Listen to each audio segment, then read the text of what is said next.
નમસ્કાર વિદ્યાર્થી મિત્રો, વેલકમ બેક. હું દીપક બોખા, તમારો બાયોલોજી ફેકલ્ટી, અને આપણે શરૂઆત કરી રહ્યા છીએ કોની તો કે 11મા ધોરણનું 11મું ચેપ્ટર વનસ્પતિમાં વહનનો સૌથી ઇમ્પોર્ટન્ટ ટોપિકમાંનો એક ટોપિક એટલે કે જલ ક્ષમતા. હવે તમે જુઓ, અહીંયા એક શબ્દ મૂકેલો છે ક્ષમતા, પણ કોની ક્ષમતા? જલ એટલે કે પાણીની ક્ષમતા, રાઈટ. હવે આને આપણે થોડુંક હજી વધારે એલોબરેટ કરીને સમજવાની ટ્રાય કરીએ કે હકીકતમાં અહીંયા કહેવા શું માંગે છે. તો જે પાણી છે ને, પાણી એની પાસે એની પોતાની શક્તિ છે. સર, હું વાત કરું છું કે ખબર નથી પડતી, હું તમને સમજાવું. પાણી જે છે, પાણી એની પાસે એની પોતાની કાર્ય કરવાની શક્તિ છે, અને જે એની કાર્ય કરવાની શક્તિ છે એને આપણે એની જલ ક્ષમતા કહીએ છીએ. સાદી ભાષામાં જોવા જઈએ તો એક બહુ મોટો બંધ છે અને બંધની અંદર પાણી પડ્યું છે. તો એ બંધમાં જે પાણી પડ્યું છે ને, એ પણ પાણીની એક ક્ષમતા છે જેને આપણે એની સ્થિતિ ઉર્જાના સ્વરૂપમાં લઈએ. હવે એ જ બંધમાં જે પાણી પડ્યું છે ત્યાંથી જો એ પાણીને નીચે પાડવામાં આવે અને ટર્બાઇન ઉપર મૂકવામાં આવે તો ટર્બાઇનને પાણીના પ્રવાહના કારણે ફળશે. તો સ્થિતિ ઉર્જા જે છે એ કેમાં રૂપાંતર પામશે? પેલું ટર્બાઇન ફરશે એટલે ગતિ ઉર્જામાં રૂપાંતર પામ્યું, અને ટર્બાઇન ફરવાને કારણે ગતિ ઉર્જાનું રૂપાંતર કેમાં પામશે? વિદ્યુત ઉર્જામાં પામશે. હા કે? અને વિદ્યુત ઉર્જાના કારણે ધારો કે લાઇટ થાય છે તો વિદ્યુત ઉર્જાનું પ્રકાશ ઉર્જામાં રૂપાંતર થશે. ગરમી ઉત્પન્ન થશે તો વિદ્યુત ઉર્જાનું ઉષ્મા ઉર્જામાં રૂપાંતર થાય. એટલે તમે જુઓ, પાણીમાંથી પણ આપણને કોણ મળે છે? ઉર્જા મળે છે. બસ એ પાણીની જે ઉર્જા છે, પાણીની જે ક્ષમતા છે, એને આપણે શું બોલીએ છીએ? પાણીની જલ ક્ષમતા કહીએ છીએ. ચાલો, મારી વાત એક બેઝિક ખબર પડી હશે કે પાણીની પાસે પણ કાર્ય કરવાની ક્ષમતા છે, જેને આપણે શું બોલીએ છીએ? જલ ક્ષમતા કહીએ છીએ. અને આ જલ ક્ષમતા કેવી રીતે કામ કરે? તો તમારે યાદ રાખવાનું છે, જલ ક્ષમતા હંમેશા જે જગ્યા પર પાણી અથવા તો શુદ્ધ પાણી જ્યાં વધારે હોય ત્યાંથી એ ક્યાં જાય? જ્યાં પાણી ઓછું હોય ત્યાં જાય, રાઈટ. અને બીજી ભાષામાં, એટલે આપણે આપણી ભાષામાં જો વાત કરીએ, ચોપડીની ભાષામાં વાત કરીએ, તો મારે તમને સમજાવવું પડે કે પાણી પોતાની વધારે, એ ભાઈ અહીંયા ધ્યાન, શાંતિથી સાંભળો, પાણી પોતાની વધારે જલ ક્ષમતાથી ક્યાં જશે? પાણી પોતાની ઓછી જલ ક્ષમતા તરફ જશે. અને બીજી રીતે બોલવું હોય તો શું કહેવાય? પાણી પોતાની ઉચ્ચ રાસાયણિક ક્ષમતામાંથી ક્યાં જશે? પાણી પોતાની નીચી રાસાયણિક ક્ષમતા તરફ જશે. ક્લિયર થાય છે? તમને સમજાય છે? ફરીથી સમજાવો. મારું શરીર છે, વનસ્પતિનું શરીર છે, તમારું શરીર છે, તમારા ટીચર્સનું શરીર છે, મમ્મી પપ્પાનું શરીર છે, દરેકનું શરીર છે. દરેકના શરીરની અંદર સૌથી મહત્વનું વસ્તુ કોણ હોય? કોષ. અને કોષની અંદર કોણ હોય? કોષરસ. અને કોષરસમાં 80 થી 90% તો કોણ હોય? પાણી હોય. એનો મતલબ પાણી જે છે એ મુખ્ય જૈવ રાસાયણિક પ્રક્રિયા કરવા માટેનું પરિબળ છે. એટલે દરેકના શરીરમાં પાણી હોવું જરૂરી છે. એનો મતલબ આ પાણી જે છે એ જીવન ટકાવી રાખે છે. અને એટલે એક સૂત્ર બોલે, ખબર છે? જળ છે તો જીવન છે. અહીંયા આપણે ખાસ કરીને કોની વાત કરીએ છીએ? વનસ્પતિની વાત કરીએ છીએ. તો વનસ્પતિની અંદર પાણી મૂળ દ્વારા, જોજો, હજી આપણે મૂળની અંદર કેવા પાણીના સંબંધો છે, એ પાણી કેવી રીતે ઉપર જાય છે, એ વાત કોઈ સમજ્યા નથી. આપણે તો હજી ખાલી બેઝિક જલ ક્ષમતા સમજીએ. તમે જો, શરૂઆતમાં આપણે કોની વાત કરી દીધી હતી? તો કે પ્રસરણની વાત કરી દીધી હતી. એના પછી કોની વાત કરી દીધી? સાનુકૂલિત પ્રસરણની વાત કરી દીધી હતી. ત્યાર પછી આપણે આશ્રુતિમાં ગયા હતા, સક્રિય વનમાં ગયા હતા. ક્યાંક ને ક્યાંક આપણે સંબંધો ચેક કરી રહ્યા છે. કોણીના? પાણીના સંબંધો ચેક કરી રહ્યા છે. તો જે પાણી છે એની ખુદની એક ક્ષમતા છે, અને એના કારણે જ પાણી એક કોષમાંથી બીજા કોષમાં, એક જગ્યાથી બીજા જગ્યા પર જઈ શકે. આશ્રુતિ ભણ્યા ત્યારે પણ આપણે શું વાત કરી હતી? પાણી પોતાની વધારે સાંદ્રતાથી ક્યાં આવે? ઓછી સાંદ્રતા તરફ. બસ એવી જ રીતે જલ ક્ષમતા પણ આશ્રુતિને જ અનુસરે. બંનેમાં કોઈ બેઝિક ડિફરન્સ નથી. બંનેની અંદર પાણી પોતાની વધારે ક્ષમતાથી, વધારે સાંદ્રતાથી જ ક્યાં જશે? ઓછી સાંદ્રતામાં જશે. એટલે મારે એમ કેવું હોય તો કહેવાય કે આશ્રુતિમાં ધારો કે કોષમાં, એ કોષમાંથી પાણી બીમાં જતું હોય તો જલ ક્ષમતામાં પણ પાણીની દિશા ક્યારે બદલાય ને એ પણ એથી બી જ જાય. ક્લિયર થાય છે? આગળ જેમ હું વાત કરીશ એમ તમને ખ્યાલ આવશે. Late just start. કોની વાત કરવી છે આપણે? જલ ક્ષમતાની વાત કરવી છે, રાઈટ. તો જો જલ ક્ષમતામાં લખ્યું છે, પાણી યાદ કરીએ કે પાણી પોતાની ઉચ્ચ રાસાયણિક ક્ષમતાથી ક્યાં આવે છે? નીચી રાસાયણિક ક્ષમતા તરફ આવે છે. અને હજી મારે જો બહુ સાદી ભાષામાં સમજાવવું હોય તો મારે તમને અહીંયા ખાલી એક વસ્તુ સમજાવી દઉં. ધારો કે અહીંયા શું છે? એક બીકર છે.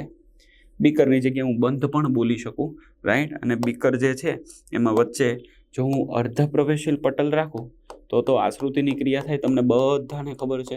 આપણે આશ્રુતિને અનુલક્ષીને સમજવાની ટ્રાય કરીએ. અને પાણી એક જગ્યા પર હું ફૂલ ભરી દઉં, એનો મતલબ કે અહીંયા પાણીની રાસાયણિક ક્ષમતા અથવા તો પાણીની જલ ક્ષમતા કેવી છે? ઊંચી છે. ત્યાંથી પાણી આપોઆપ ક્યાં આવશે? જ્યાં પાણી નથી ત્યાં, એટલે કે નીચી રાસાયણિક ક્ષમતા છે ત્યાં આવશે. ક્લિયર થાય? અને બીજી રીતે સમજીએ. સમજી લો કે બે રૂમ છે મોટા, રાઈટ. ફરીથી વ્હાઇટ પેન લઈ લઈએ. 2 રૂમ છે મોટા. આ રૂમનું નામ A અને આ રૂમનું નામ B, અને અહીંયા એક મસ્ત મજાનો દરવાજો છે, રાઈટ. તો આ દરવાજો અત્યારે બંધ છે. તો આ એ જે કમ્પાર્ટમેન્ટ છે એ પાણીથી ભર્યું છે અને B કમ્પાર્ટમેન્ટમાં પાણી નથી. તો જેવો આ દરવાજો ઓપન થશે, પાણી ધસમસતું એમાંથી ક્યાં ચાલ્યું જશે? બીમાં ચાલ્યું જશે. ક્યાં સુધી ચાલ્યું જશે? જ્યાં સુધી બંને પાણી કમ્પાર્ટમેન્ટમાં ઇક્વલ ના થાય ત્યાં સુધી ચાલ્યું જાય. તો તમને ખ્યાલ આવે છે. એટલે પાણી પોતાની વધારે સાંદ્રતાથી અલ્ટિમેટલી ક્યાં આવ્યું? જ્યાં પાણીની ઓછી સાંદ્રતા હતી ત્યાં આવ્યું. ચાલો, ક્લિયર થાય છે તમને આ વાત? એના ઉપરથી આપણે બીજા 3 થી 4 સ્ટેટમેન્ટ લીધા છે. પહેલી વસ્તુ, જલક્ષમતા એટલે પાણીમાં રહેલી એને શું કહીએ છીએ આપણે? સ્થિતિશક્તિ. અને એ સ્થિતિશક્તિને દર્શાવવા માટે આપણે આ ત્રિશૂળનો ઉપયોગ કરીએ. એ સર, આને ત્રિશૂળ, મને ખબર છે આને ત્રિશૂળ ન કહેવાય, એટલા માટે ઇટ્સ અ વર્ડ, સાઈ. એમાં પી સાયલેન્ટ વર્ડ છે. ત્રિશૂળ તો ખાલી એમણે બોલીએ છીએ આપણે. ઓકે, ચાલો જો, તો શું કહેવાય? સાઈ વડે દર્શાવાય છે, રાઈટ. અને સાઈ ડબલ્યુ એ કોના માટે બોલાય? તો કે જે સાઈ ડબલ્યુ, અને આપણે બોલવું હોય તો જય ખોડિયાર બોલીએ. પાક્કું? હાલો, તો આને કહીએ જય ખોડિયાર ડબલ્યુ. ક્લિયર? તો કે જય ખોડિયાર ડબલ્યુ કોના માટે બોલાય છે? તો કે જલ ક્ષમતા માટે. ખોડિયાર માતા પાસે ત્રિશૂળ હોય ને એટલે. ચાલો, તો અહીંયા ધ્યાન આપો કે અહીંયા કોણ છે? સાઈ ડબલ્યુ. અને અહીંયા એનો જે યુનિટ છે એ ઘણીવાર પૂછે તો તમારે યાદ રાખવાનું. જલક્ષમતાનો યુનિટ કોણ છે? પાસ્કલ છે. ક્લિયર? તો સાઈ ડબલ્યુ બરાબર શું કહીશું આપણે? જલક્ષમતા કહીશું. આગળ, શુદ્ધ પાણીની જલક્ષમતા, right. Very very important, very important point તમારે યાદ રાખવાનું છે. શુદ્ધ પાણી જે હોય એની જે જલક્ષમતા છે એ હંમેશા માટે 0. એનો મતલબ આ 0ની જે વેલ્યુ છે એ જલક્ષમતાને અનુલક્ષીને સૌથી ઊંચામાં ઊંચું મૂલ્ય કહેવાય. એનો મતલબ જલક્ષમતાનું સૌથી ઊંચામાં ઊંચું મૂલ્ય કયું? તો કે 0 એ જલક્ષમતાનું ઊંચામાં ઊંચું મૂલ્ય છે. ઊંચામાં ઊંચું મૂલ્ય છે. આનો એક બેઝિક મતલબ શું કે જલક્ષમતા ક્યારેય પણ, સ્ટાર કરીને લખી દઉં, જલક્ષમતા ક્યારેય પણ કેવી ન હોય? જલક્ષમતા ક્યારેય પણ એનું મૂલ્ય કેવું ન હોય? ધન મૂલ્ય હોતું નથી. જલક્ષમતાનું કેવું મૂલ્ય હોતું નથી બચ્ચાલો? બોલો બોલો. ધન મૂલ્ય ક્યારેય પણ હોતું નથી અને નથી. ચાલો, મારી વાત ક્લિયર થઈ જાય છે? જલક્ષમતાનું ધન મૂલ્ય ક્યારેય પણ હોતું નથી. ઊંચામાં ઊંચું મૂલ્ય કેટલું કહી દીધું? 0. કોનું કહી દીધું? શુદ્ધ પાણીનું કહી દીધું. પરંતુ આપણા શરીરના કોષ રસની વાત કરો, વનસ્પતિના કોષના કોષ રસની વાત કરો, તો એમાં બધા જ દ્રવ્ય કાં તો નિલંબિત સ્વરૂપે ને કાં તો પાણીમાં દ્રાવ્ય થયા હોય. એટલે ત્યાં પાણી કોઈ દિવસ શુદ્ધ ન હોય. કેવું હોય? દ્રાવણ સ્વરૂપે હોય. અને એટલા માટે હંમેશા માટે કોષ રસની જલક્ષમતાનું મૂલ્ય શુદ્ધ પાણી કરતાં ઓછું હોય. એટલે હંમેશા કેવું હોય? તો એને કહેવાય ઋણ હોય. યાદ રાખજો, કેવું હોય? ઋણ હોય. જલક્ષમતા કોઈ પણ દ્રાવણની 0 થી કેવી હોય? ઓછી હોય. એટલે હંમેશા એનું મૂલ્ય આપણને કેટલું મળશે? તો કે ઋણ મળશે. કેટલું મળશે બચ્ચા લોક? ઋણ મૂલ્ય મળે. યાદ રાખજો તમે. Approximate water potential of root air. હવે જો, વોટર એટલે પાણી, પોટેન્શિયલ એટલે ક્ષમતા, એટલે કે જલ ક્ષમતા. કોની કીધી અહીંયા? Route hair. રૂટ હેર એટલે કોણ? તો તમારે યાદ રાખવાનું છે મૂળ રોમ. આ નોટ ડાઉન કરી લેજો. આપણી બુકમાં ડાયરેક્ટલી લખી લખ્યું. એપ્રોક્સિમેટ આશરે મૂળ રોમની જલ ક્ષમતા કેટલી છે? -2 બાર. યાદ રાખજો, રાઈટ. બાર પણ એક મૂલ્ય માપવા માટેનો એકમ છે. ક્લિયર? દબાણનો એકમ કહેવાય છે. આગળ વધીએ આપણે. બીજું લખ્યું છે એ જલ ક્ષમતાને અનુસરીને બીજી 2 ક્ષમતા, દ્રાવ્ય ક્ષમતા અને દાબ ક્ષમતા, એ જલ ક્ષમતાને નક્કી કરવાના મુખ્ય પરિબળ છે. અને એના કારણે હકીકતમાં સૂત્ર શું બને? અને ઓરિજિનલમાં આપણે કયું સૂત્ર અપનાવીએ છીએ એને આપણે સમજીએ. પણ જલ ક્ષમતાને નક્કી કરવા માટે, એટલે જલક્ષમતા બરાબર મારે લખવું હોય તો શું લખાય? સાઈ એટલે કે જય ખોડિયાર S વત્તા જય ખોડિયાર P. આવું લખવું પડે ને? તો જ એને આ બંનેના જે સરવાળો કરે, એટલે કે દ્રાવ્ય ક્ષમતા અને દાબ ક્ષમતા, એ જલ ક્ષમતા નક્કી કરવાના મુખ્ય પરિબળ છે. એટલે હકીકતમાં તમે જુઓ તો અહીંયા આપણે એક સૂત્ર મળે છે. કયું? તો કે જલ ક્ષમતા બરાબર psi S plus psi P. હકીકતમાં અહીંયા ત્રીજો શબ્દ મૂકવામાં આવે છે સાઈ G. જી એટલે ગુરુત્વાકર્ષણ. ખ્યાલ આવે છે તમને? પરંતુ આપણે અહીંયા કોના સંબંધોને ચેક કરીએ છીએ? વનસ્પતિના સંબંધો ચેક કરીએ છીએ. અને જ્યારે વનસ્પતિના સંબંધો ચેક કરીએ તો પાણી જે છે એ અતિશય સૂક્ષ્મ લેવલ પર ચાલ્યું છે. કેમ કે પાણીના અણુથી અણુ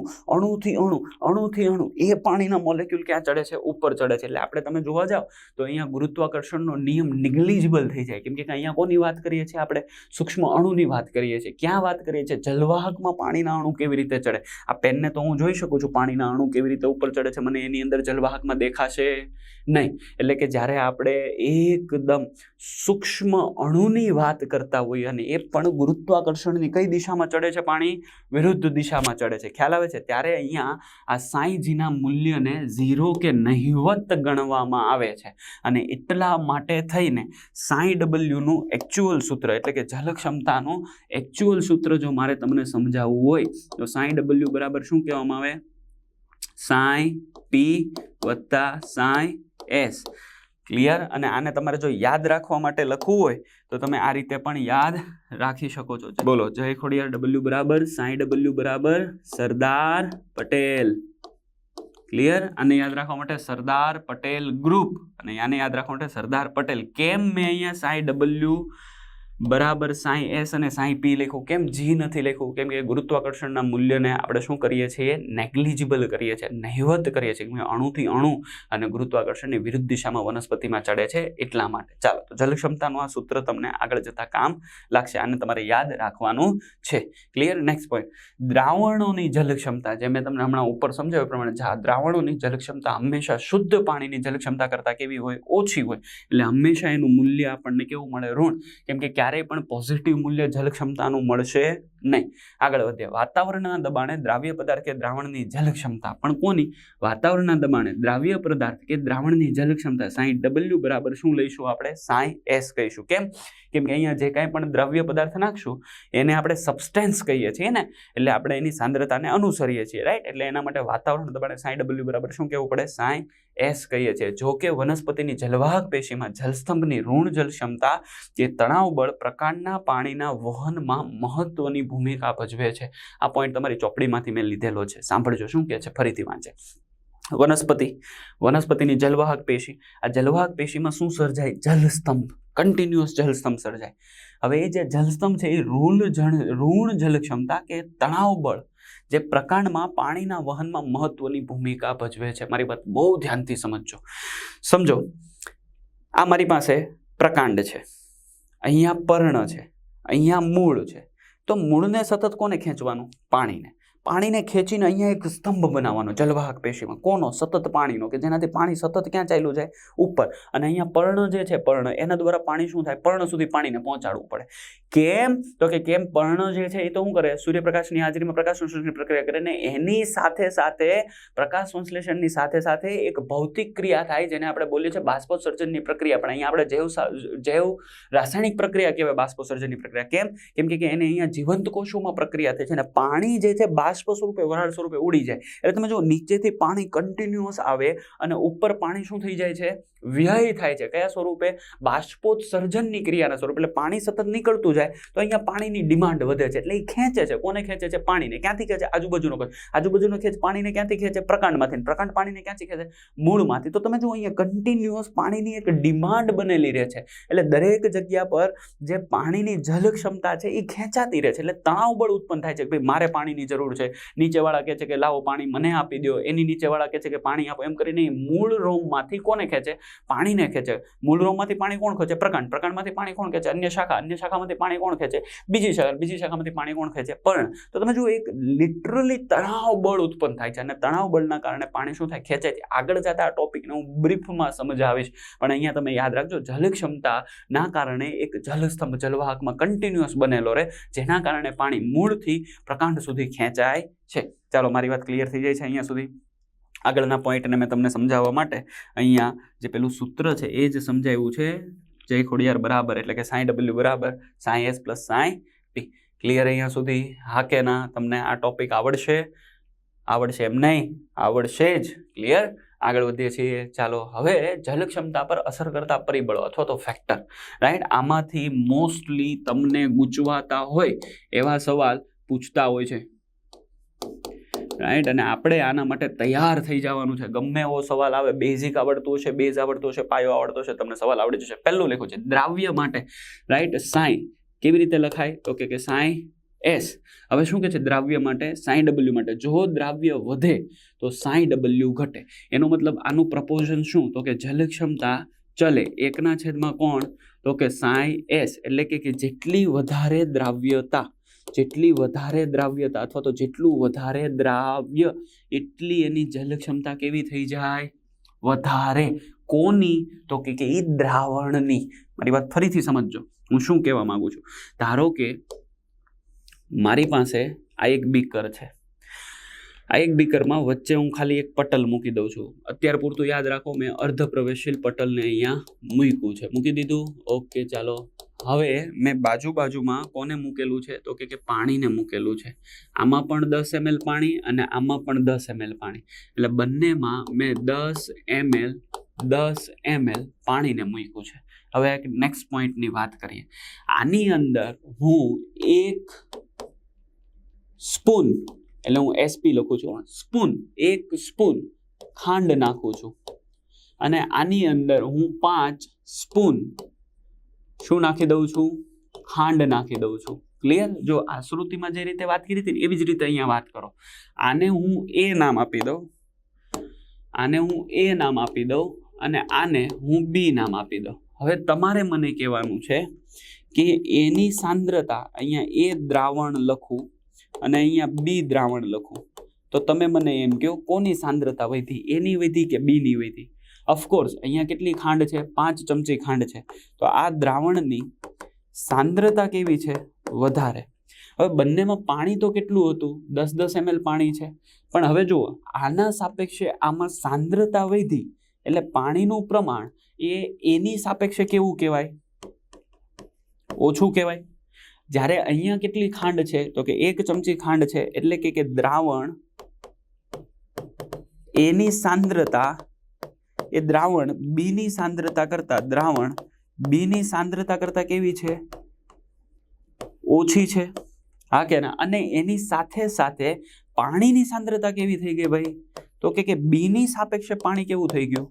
વધારે થઈ ગયું. હવે જો તમે આશ્રુતિના નિયમને અનુસરો, એટલે હું અહીંયા લખી દઉં કે ભાઈ ધારો કે તમે આશ્રુતિના નિયમને અનુસરો, તો આશ્રુતિના નિયમની 3 વ્યાખ્યા, 3 પોઈન્ટ તમને આવડવા જોઈએ. પહેલી વસ્તુ શું હોવું જોઈએ? અલગ અલગ સાંદ્રતા, અલગ અલગ સાંદ્રતા ધરાવતું દ્રાવણ છે, જોઈ લો. ઓકે છે. બીજી વસ્તુ, વચ્ચે અર્ધ પ્રવેશશીલ પટલ છે, હાલો એ પણ છે. અને ત્રીજું કે ભાઈ પાણી પોતાની વધારે સાંદ્રતાથી ક્યાં જશે? ઓછી સાંદ્રતા પર જશે. એટલે કે વધારે રાસાયણિક ક્ષમતાથી ઓછી રાસાયણિક ક્ષમતા પર જશે. એનો મતલબ પાણી ક્યાંથી ક્યાં જાય? હાલો કોણ કહેશે? તો જો એની અંદર સાંદ્રતા કેવી હતી? ઓછી, અને પાણી કેવું છે? વધારે. એટલે પાણી જે છે એ માંથી ક્યાં જાય? B માં જાય. જલ ક્ષમતાને અનુસાર જુઓ, પાણી પોતાની ઊંચી જલ ક્ષમતાથી ક્યાં જશે? નીચી જલ ક્ષમતા તરફ જશે. એટલે એમાં પણ દિશા તો એની ઈ જ છે. જોઈ લો તમે, પાણી જ્યાં વધારે છે ત્યાંથી જ પાણી ક્યાં ગયું? ઓછું. હવે મારી વાત સાંભળો.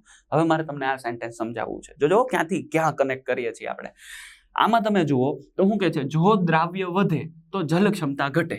તો અહીંયા દ્રાવ્યનું પ્રમાણ, એટલે B ની અંદર ખાંડનું પ્રમાણ, દ્રાવ્ય એટલે કોણ હતું? તો કે ખાંડ, રાઈટ. તો ખાંડનું પ્રમાણ વધી ગયું, તો આની જલ ક્ષમતાનું મૂલ્ય કેવું થયું હશે? ઘટ્યું હશે. એટલે અહીંયા લખી દઉં, જલ ક્ષમતા શું થઈ હશે બચ્ચા લોક? ઘટી હશે. કોના કરતા? તો કે આ A કરતા. એટલે એની અંદર શું થઈ ગયું? દ્રાવ્ય, આમાંય કોણ છે? ખાંડ. પણ અહીંયા 1 ચમચી છે ને અહીંયા 5 ચમચી છે. એટલે અહીંયા દ્રાવ્ય વધ્યું ને અહીંયા દ્રાવ્ય ઓછું હતું. એટલે અહીંયા જલ ક્ષમતા કેવી હશે? વધુ હશે. એનો મતલબ જલ ક્ષમતા પોતાના વધારે પ્રમાણથી ક્યાં આવી? પોતાના ઓછા પ્રમાણ તરફ આવી. એટલે એની દિશા પણ જો આ જ થઈ. આખું પોઈન્ટ ખબર પડી ગઈ? જો જલ ક્ષમતા, એટલે કે જે દ્રાવણની જલ ક્ષમતા વધારે હોય ત્યાં દ્રાવ્ય કેવું હોય? બોલો, કેવું હોય? ઓછું. અને જે જગ્યા પર દ્રાવ્યનું પ્રમાણ, એટલે કે આ સાઈ S વધુ હોય ત્યાં જલ ક્ષમતા આપોઆપ કેવી થઈ જશે?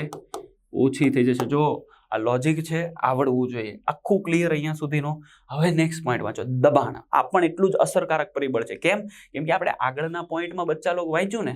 જો હું તમને આગળનો પોઈન્ટ દેખાડું, સાઈ એસ અને સાઈ પી એ જલ ક્ષમતાને નક્કી કરવાના મુખ્ય પરિબળ છે, અને એટલા માટે આપણે એની વાત કરી દીધી. ચાલો ક્લિયર થાય. તો જો દબાણ, તો દબાણ માટે શું આપણે સાઈ પી, જો દ્રાવ્ય વધે એટલે કે દ્રાવ્યનું પ્રમાણ વધે, રાઈટ. અહીંયા દ્રાવ્યની જગ્યાએ આપણે શું બોલીશું, દબાણ વધે, તો સાઈ ડબલ્યુ પણ શું થાય, વધે છે. એનો મતલબ આનો સંબંધ કેવો છે આપણી પાસે, તો કે આનો સંબંધ તો આ રીતે છે કે સાઈ ડબલ્યુ બરાબર અથવા તો ચલે કોને, તો કે સાઈ પી. હાલો ક્લિયર થાય. એનો મતલબ દબાણ વધે તો જલ ક્ષમતા વધે, દબાણ ઘટે તો જલ ક્ષમતા ઘટે. અને આ કોના માટે આવ્યું, દ્રાવ્ય માટે આવ્યું, કે દ્રાવ્યનું પ્રમાણ વધશે તો જલ ક્ષમતા ઘટશે, અને દ્રાવ્યનું પ્રમાણ ઘટે તો જલ ક્ષમતા વધે. ચાલો ક્લિયર. જ્યારે ગુરુત્વાકર્ષણ છે એને આપણે શું કરીએ, ઇગ્નોર કરીએ, અને છેલ્લે ફાઇનલ સૂત્ર જલ ક્ષમતા ડબલ્યુ એટલે કે સાઈ ડબલ્યુ અથવા તો જય ખોડિયાર ડબલ્યુ બરાબર સરદાર પટેલ, એટલે સાઈ એસ પ્લસ સાઈ પી. ક્લિયર. જીના મૂલ્યને આપણે શું કરીએ છીએ, ઇગ્નોર કરીએ છીએ. ક્લિયર. તો અહીંયા સુધીની મેં તમને ફેક્ટરની વાત સમજાવી દીધી. ચાલો, જલ ક્ષમતાની દિશા મેં તમને સમજાવી હમણાં, કે પોતે પોતાની વધારે જલ ક્ષમતાથી ક્યાં આવે છે, પોતાની ઓછી જલ ક્ષમતા તરફ આવે છે. ક્લિયર. એટલે જ્યાં પાણી વધારે હોય ત્યાંથી પાણી જ્યાં ઓછું હોય ત્યાં એ આવે છે. ચાલો ક્લિયર થઈ ગયું. હવે મારે તમને એક નવો ટોપિક સમજાવવાનો છે. કોણ? પ્રસરણ દાબની ખાધ. હવે સાંભળજો, અત્યાર સુધીમાં મેં તમને કેટલું સમજાવ્યું અત્યાર સુધીમાં, તો સૌથી પહેલા પ્રસરણ સમજ્યા, પ્રસરણના એક ભાગરૂપે આપણે સાનુકૂલિત વહનને સમજ્યા, એના એક ભાગરૂપે આપણે કોને સમજી ગયા, સાનુકૂલિત વહન પછી સક્રિય વહનને સમજ્યા, અને ત્યારબાદ આપણે કોને સમજ્યા, આશ્રુતિ. આશ્રુતિ માટે સ્પેસિફિકલી મેં કોની વાત કરી, આશ્રુતિ હંમેશા કોની જોવાની, પાણીની. આશ્રુતિને સમકક્ષ આપણે કોને સમજી ગયા, જલ ક્ષમતા. જલ ક્ષમતામાં પણ આપણે કોને જોવાનું, પાણીને. અને એવો જ એક ત્રીજો પોઈન્ટ છે, હાલાકી ચોપડીની અંદર જે વાત જે રીતે સમજાવી છે એમાંથી બનાવેલો આ પોઈન્ટ છે, અને બહુ ઇમ્પોર્ટન્ટ પોઈન્ટ છે, જેનું નામ છે પ્રસરણ દાબની ખાધ. જે સમયે સાયન્સની અંદર જલ સંબંધો સમજવા માટે આપણી પાસે જલ ક્ષમતાનો કોન્સેપ્ટ નહોતો, એ સમયે એની પહેલા આપણે પ્રસરણ દાબની ખાધ દ્વારા આ ટોપિકને સમજતા. એટલે નીટના માટે આ આશ્રુતિ, જલ ક્ષમતા અને પ્રસરણ દાબની ખાધ ઇમ્પોર્ટન્ટ છે. હવે સાંભળી લેજો, હું અત્યારથી તમને કહી દઉં. આ ત્રણે ત્રણની અંદર પાણી જે છે એનું વહનની દિશા એ કરે, એટલે કે પાણી પોતાની વધારે પ્રમાણથી અથવા સાંદ્રતાથી અથવા તો રાસાયણિક ક્ષમતાથી પોતાની વધારે પ્રમાણથી હંમેશા ક્યાં જાય, પોતાના ઓછા પ્રમાણ તરફ જ જાય છે. એનો મતલબ આશ્રુતિ કયો, જલ ક્ષમતા કયો કે પ્રસરણ દાબની ખાધ કયો, ક્યાંય ફરક પડવાનો નથી. પાણીના વહનની દિશા તો બચ્ચા લોકો કેવી રહેશે, એક જ રહેશે. હા, એના મૂલ્ય, એની વેલ્યુમાં આગળ પાછળ બદલાવ થશે, એવું તમને સમજાવીશ કેવી રીતે, પણ તમને આ પોઈન્ટ ક્લિયર થવો જોઈએ. આ બંનેના વહન જે તમને સમજાવ્યા એની અંદર આપણે અણુની પણ વાત કરી હતી, હા કે ના. એકની અંદર એટીપીની જરૂર નથી, પ્રોટીનની જરૂર છે, અને એકમાં એટીપીની પણ જરૂર છે, એટીપીની પણ જરૂર છે, અને પ્રોટીન અણુની પણ જરૂર છે, રાઈટ. તો આ આખો બેઝિક કોન્સેપ્ટ છે જેને આપણે ક્લિયર કર્યો છે. હવે આને હું સાફ કરી નાખો, આગળ વધીએ. તો ડીપીડી ને અહીંયા કીધું છે પ્રસરણ દાબની ખાધ. એને બોલવું હોય તો ડિફ્યુઝન પ્રેશર ડેફિશિયન્ટ. શું બોલાય? Diffusion pressure deficient. ક્લિયર? આવી રીતે બોલવામાં આવે છે. આગળ વધીએ આપણે. હવે એની અંદર કેવી રીતે કામ થાય, તો મેં એક અહીંયા સાદા લોજિકથી સમજાવ્યું છે. આવા સૂત્રવાળા દાખલા તમને આવે તો તમારે યાદ રાખો. આખા બાયોલોજીમાં એકાદ દાખલો જો આવો બને તો તમને આવડવો જોઈએ. હવે આ સમજવા માટે મારે તમને પહેલા એક સૂત્ર સમજાવવું પડશે. કોનું સૂત્ર છે? એ ડીપીડીનું છે. જો હું અહીંયા લખું, ડીપીડી બરાબર શું બોલાય, તો કે ઓપી માઇનસ ટીપી. શું બોલાય છે? ડીપીડી બરાબર ઓપી માઇનસ ટીપી, રાઈટ. ચાલો આને પણ આપણે બેકઅપ સ્ટોરીમાં ચાલ્યા જઈએ એટલે તમને ખ્યાલ આવે. ડીપીડી બરાબર શું કહીશું આપણે? લખી નાખજો, ઓપી માઇનસ ટીપી, કે જ્યાં ટીપી બરાબર ડબલ્યુપી પણ કહેવાય, કે જ્યાં ટીપી બરાબર શું કહેવાય? ડબલ્યુપી. હવે હું થોડુંક આની વાત સમજાવી દઉં. ટીપી એટલે શું, ડબલ્યુપી એટલે શું, ઓપી એટલે શું, અને ડીપીડી એટલે શું. ડીપીડી એટલે તો તમને બધાને ખબર પડી ગઈ. ક્લિયર? ઓપી ને બોલાય ઓસ્મોટિક પ્રેશર. ઓસ્મોટિક પ્રેશરનો મતલબ શું થાય તો એનો ગુજરાતી પણ હું કહી દઉં, આશ્રુતિ દાબ. ક્લિયર? ચાલો, ડબલ્યુપી એટલે શું કહેવાય તો કે વોલ પ્રેશર. વોલ પ્રેશર એટલે એને કહેવાય દિવાલ દાબ. અને ટીપી એટલે એને કહેવાય ટર્ઝર પ્રેશર. અને ટર્ઝર પ્રેશર એટલે એને કહેવાય આશુન દાબ. હવે આના લોજિક સમજી લઈએ. મારી પાસે એક વનસ્પતિ કોષ હોય, રાઈટ, તો આ બહારની કોણ થઈ ગઈ? કોષ દિવાલ. ક્લિયર? આ જે બહારની કોષ દિવાલ છે એને સંલગ્ન કોણ જોડાયેલું હોય? હાલો બોલો બોલો બોલો. બહારની કોષ દિવાલને સંલગ્ન કોણ જોડાયેલું હોય? કોષ રસ પટલ. અને જે આ કોષ રસ પટલ છે એની અંદરના ભાગમાં કોણ હોય? કોષ રસ અને કોષ કેન્દ્ર. એટલે હું એને દોરી દઉં કે ભાઈ આ કોષ રસ, આ કોષ કેન્દ્ર, આ પેલી રસધાનીનો ભાગ, એન્ડોપ્લાઝમિક રેટિક્યુલમ અને અન્ય બીજી અંગિકાઓ. અને એના સિવાયનો જે ભાગ છે એમાં કોણ હોય તો કે કોષ રસ. આવો એક કોષ છે. ક્લિયર? હાલો એનો આ કોષ દિવાલના ભાગને પણ હું તમને સમજાવી જ દઉં. તો આ એનો કોષ દિવાલનો ભાગ છે. ચાલો, ક્લિયર થાય છે મારી વાત? બધાને સમજાય છે? ઓકે. હવે હું તમને જે નેક્સ્ટ પોઈન્ટ છે એવું સમજાવવાની ટ્રાય કરી રહ્યો છું. સાંભળજો. આ આખો કોષ જે છે એ પાણીથી બરોબર ભર્યો હોય. કેનાથી ભર્યો હોય બરોબર? આખો કોષની અંદરનો કોષ રસ બરોબર પાણીથી ભરેલો હોય ત્યારે એ કોષને શું કહેવાય? જો આનામાંથી બેઝ છે ને, આ બેઝ આવડશે એટલે આગળની બધી થિયરી તમને આવડવાની છે. આ ખાલી અત્યારની થિયરી નહીં, 11, 12, 13, 14, 15 બધા ચેપ્ટરની. આની અંદર અહીંયા લખી દઉં કે જો વનસ્પતિ કોષ, ચાલો ને પેન જ બીજી લઈ લઈએ. જો વનસ્પતિ કોષ સંપૂર્ણ કોષ રસ અથવા તો વધારે પાણીથી ભરેલો હોય ત્યારે એ કોષને કેવો કહેવાય? આશુન કોષ કહેવાય. કેવો કોષ કહેવાય? આશુન કોષ. જ્યારે એમાં પાણી ન હોય અથવા તો જો કોષમાં પાણીનું પ્રમાણ એ ઓછું હોય, જરૂર હોય એના કરતા ઓછું હોય ત્યારે આપણે એને શું કહીએ છીએ? શિથિલ. કેવો કોષ કહીએ? શિથિલ. હાલો હવે બીજી વાત કરું છું. ધારો કે આ જ કોષને, આ એનું કોષ કેન્દ્ર છે, બચ્ચા લો, કોષ કેન્દ્ર. આ જ કોષને આપણે ક્યાં મૂકી દઈએ તો કે અધોસાંદ્ર દ્રાવણમાં. ક્યાં મૂકો? અધોસાંદ્ર દ્રાવણમાં. અધોસાંદ્ર દ્રાવણનું ઇંગ્લિશ હાઇપોટોનિક સોલ્યુશનમાં. તો બહાર પાણીની સાંદ્રતા કેવી છે? વધારે. અને દ્રાવણની સાંદ્રતા કેવી છે? ઓછી. અને કોના કરતા તો કે આના કોષ રસ કરતા. ભલે આ કોષ રસ ભરેલો, તો એનો મતલબ આની અંદર કઈ પ્રક્રિયા થશે? રાઈટ? જો અંત આશ્રુતિ થાય અને અંત આશ્રુતિને કારણે પાણી હજી અંદર આવે, રાઈટ, તો એ સમય દરમિયાન પાણી તો અંદર આવે છે, આશ્રુતિની પ્રક્રિયા થાય છે, અંત આશ્રુતિ થાય છે, તો આ કોષરસ જે છે, આ કોષરસ એ કોના ઉપર બળ લગાડે? કોના ઉપર બળ લગાડે? દિવાલ ઉપર. એ જે દિવાલ ઉપર બળ લગાડે, એ આશુન કોષ જે દિવાલ ઉપર બળ લગાડે છે એને કહેવામાં આવે આશુન દાબ, એટલે કે ટર્ઝર પ્રેશર, એટલે કે ટીપી.